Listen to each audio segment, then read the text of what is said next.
name is Lou, and these are my books. Today we're going to be talking about books that I think are underrated and we need to talk about more as a community.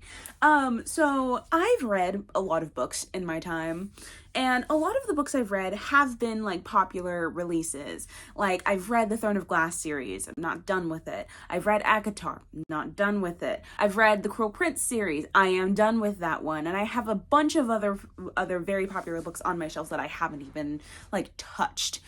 But something that I really want to start doing is like bringing attention to like the smaller books or like the books that don't have so much hype surrounding them, because right now in the book community all we're talking about are books with hype. So I really want to start talking about books that either don't have a lot of hype around them and we need to start talking and appreciating more, or B, picking out the hyped books that are actually worth your time, you know? So this general list is in no particular order. I have 5 books that I really want to talk about today, but essentially these books are just books that I haven't seen a lot of people talking about, or that I know don't have much of a huge following, or were popular a while ago and then the popularity just kind of fell off somewhere. So yeah, let's get into it. So the first book we're talking about is The Mask of Mirrors by M.A. Carrick. So I've talked about this book several times on my channel. I will not shut up about it because it is an amazing work of art. I absolutely love this book. It is an amazing work of literature. It is a very long and chunky book. However, something that I find with adult fantasy specifically is that sometimes, like with chunky books, sometimes you can really feel like a lot of the chapters are just filler, or that you're just wasting your time with certain parts of it. But with this book, everything that was in here was important. Everything that was in here was needed for the story to make sense. Nothing was over-explained, nothing was under-explained. You are explained just enough to get the point of what needs to happen for you to understand exactly what was going on in this book. This book creates entire cultures. It's like it's bringing up an entire like whole revolution in here too. It has an entire system set up. It sets up an entirely separate continent that's literally in the background, but has so much impact on the current culture of like where our main character is and what she's doing. It's such a good book in my opinion, and honestly I never even noticed that this was written by 2 people. Neither do I. So what is this book about? So The Mask of Mirrors, we follow our main character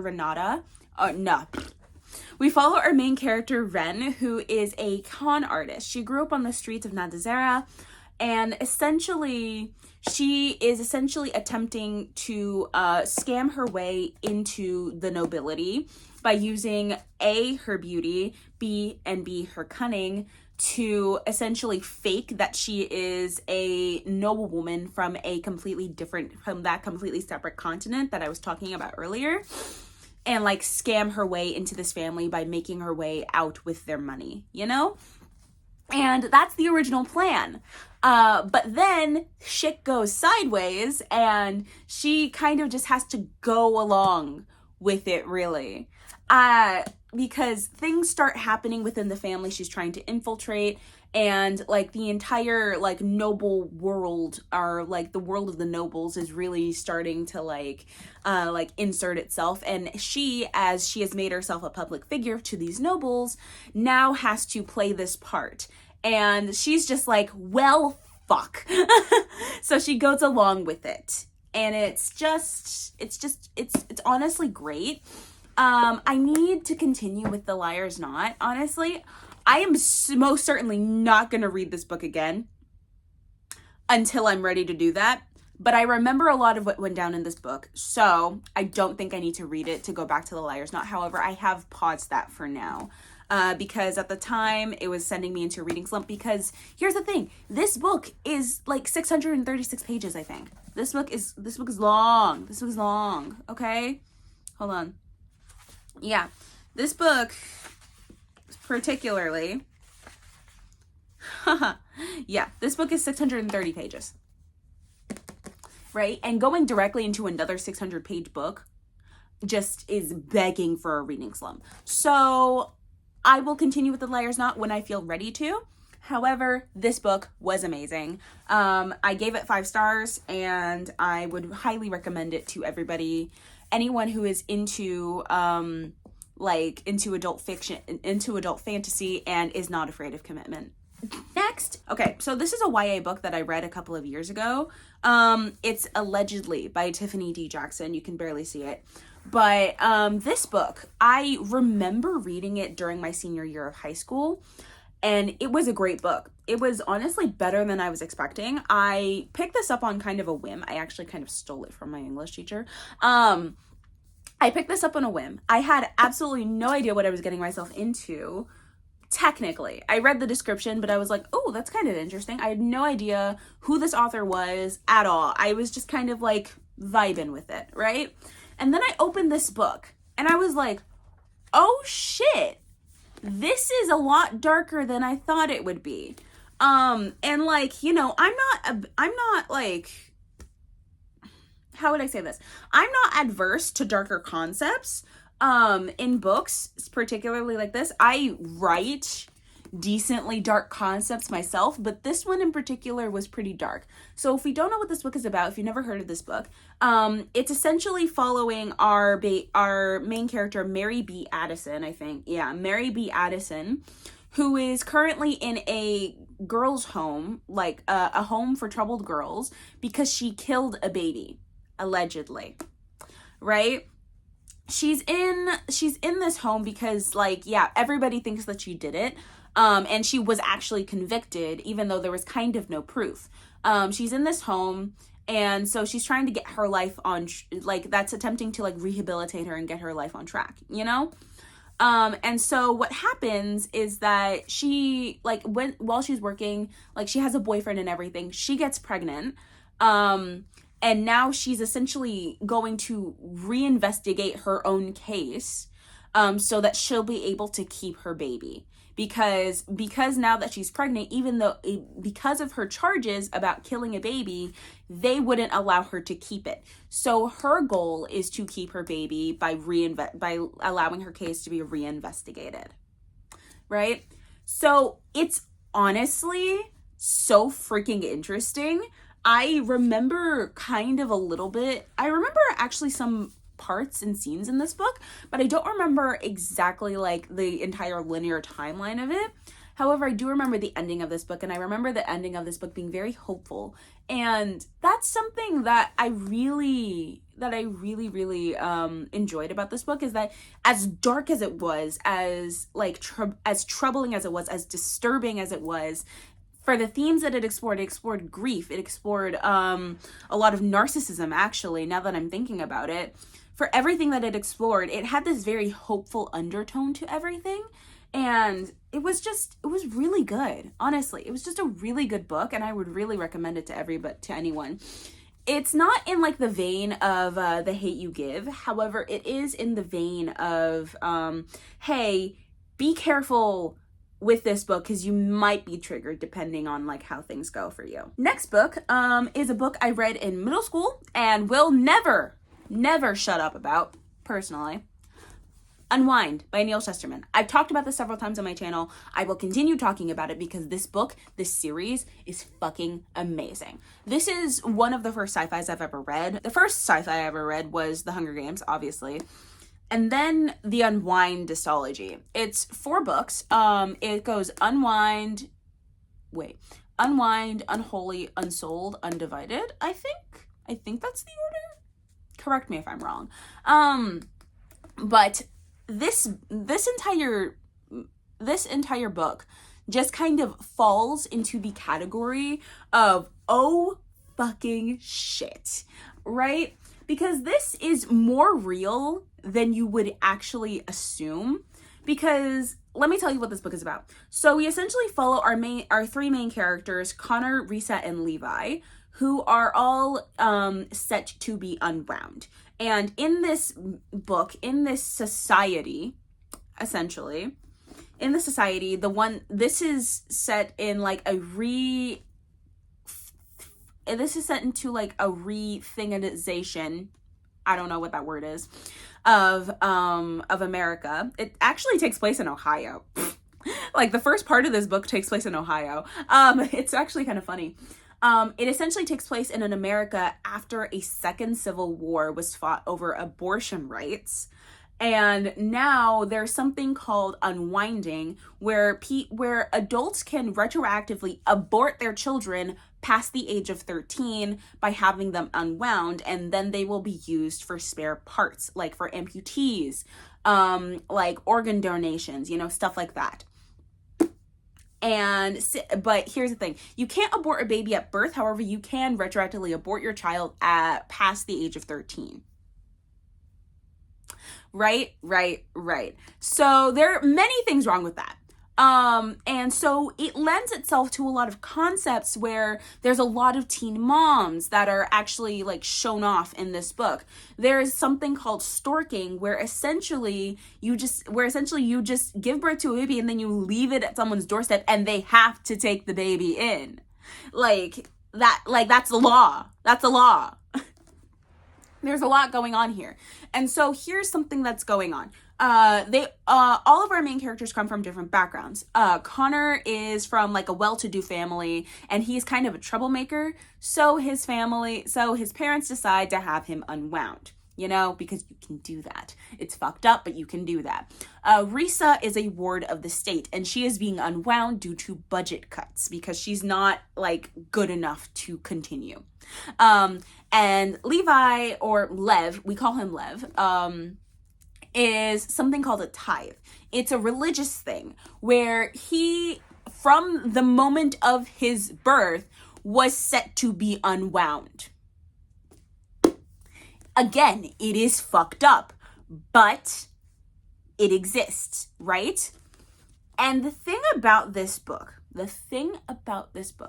is that it is set up so beautifully, it is set up so greatly that it quite literally feels more real than you would think. It's in the kind of vein of The Handmaid's Tale, but it's not as disturbing because it's essentially 3 kids running for their lives, right? 3 kids running for their lives, doing whatever they can to stay out of the law's hands.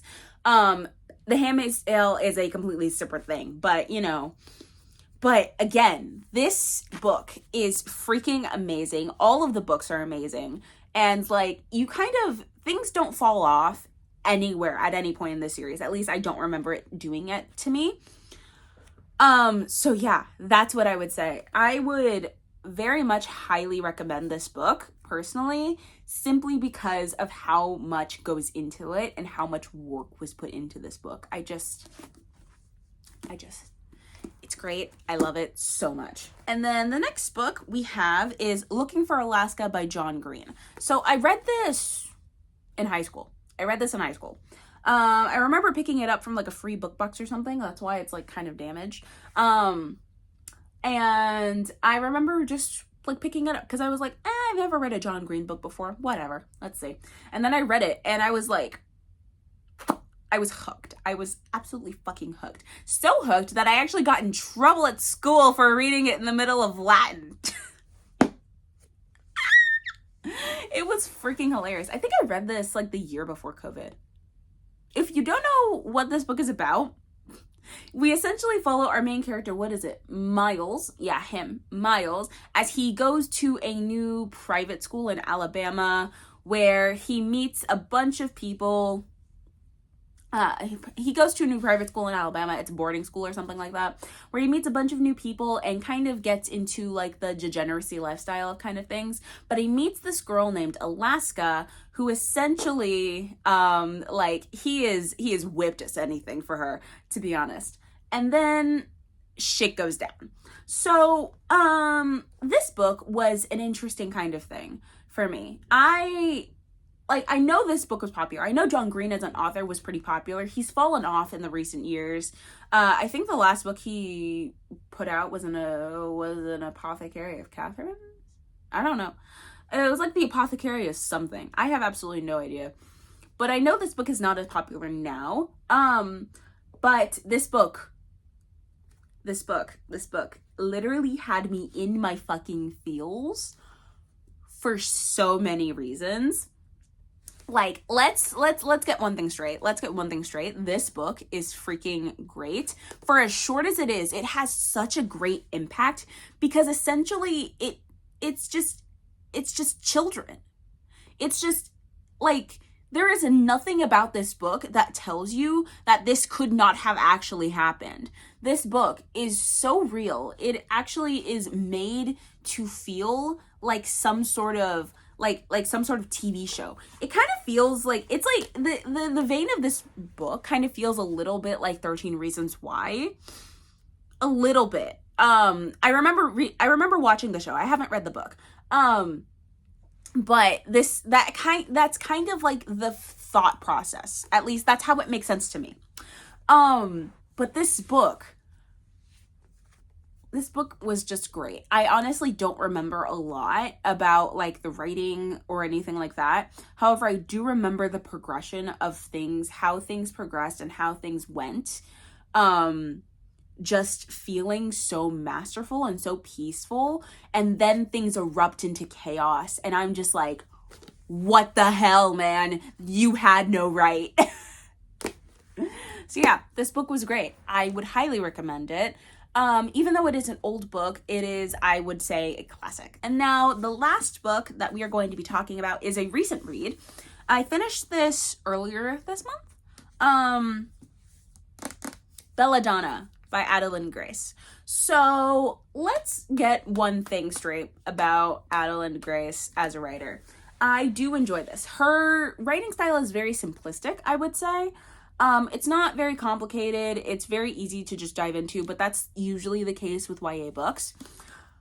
This is the first YA book I've enjoyed in a very long time. I'm going to say that. I'm so excited to start Foxglove, and I also have Wisteria, like pre-ordered and whatnot when that comes out in August.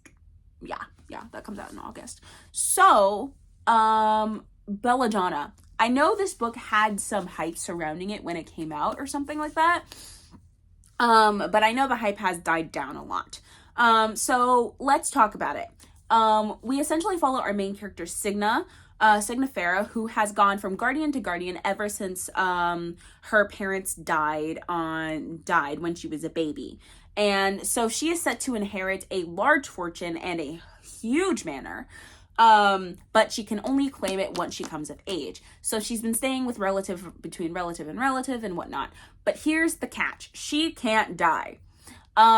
She should have died on the night her parents did, but she just didn't happen, right? So she's been kind of toying with death for a while, and she recently realized how she can get into contact with death by essentially putting herself in a state of near death by eating belladonna berries. And so once her latest guardian dies, she goes into the care of the Hawthorns, which consists of Elijah, his son, and their very sick daughter, following the death of their mistress, Lillian, I believe. Yeah. And so things go from there because Lillian's ghost gets into contact with Signa and says, hey, I was poisoned, figure it out. And Signa's like, okay, because curiosity. I don't fucking know, man. But like, still, it's pretty great. This book was an interesting kind of trip for me because I hadn't read a lot of YA in a while, to be honest with you. The last time I read a YA book, I think, was last summer. And I don't even remember what it was. I really don't.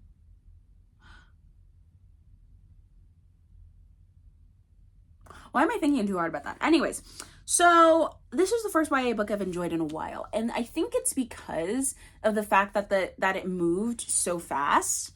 But also there was this kind of undertone, like the little romance thing between Signa and Death was honestly pretty great. Like, I just kind of enjoyed Like, I had fun with it. Like, that's all I'm gonna say. Like, nothing was too complicated. I didn't have to think too hard about anything. Everything just kind of moved in a way that it was supposed to.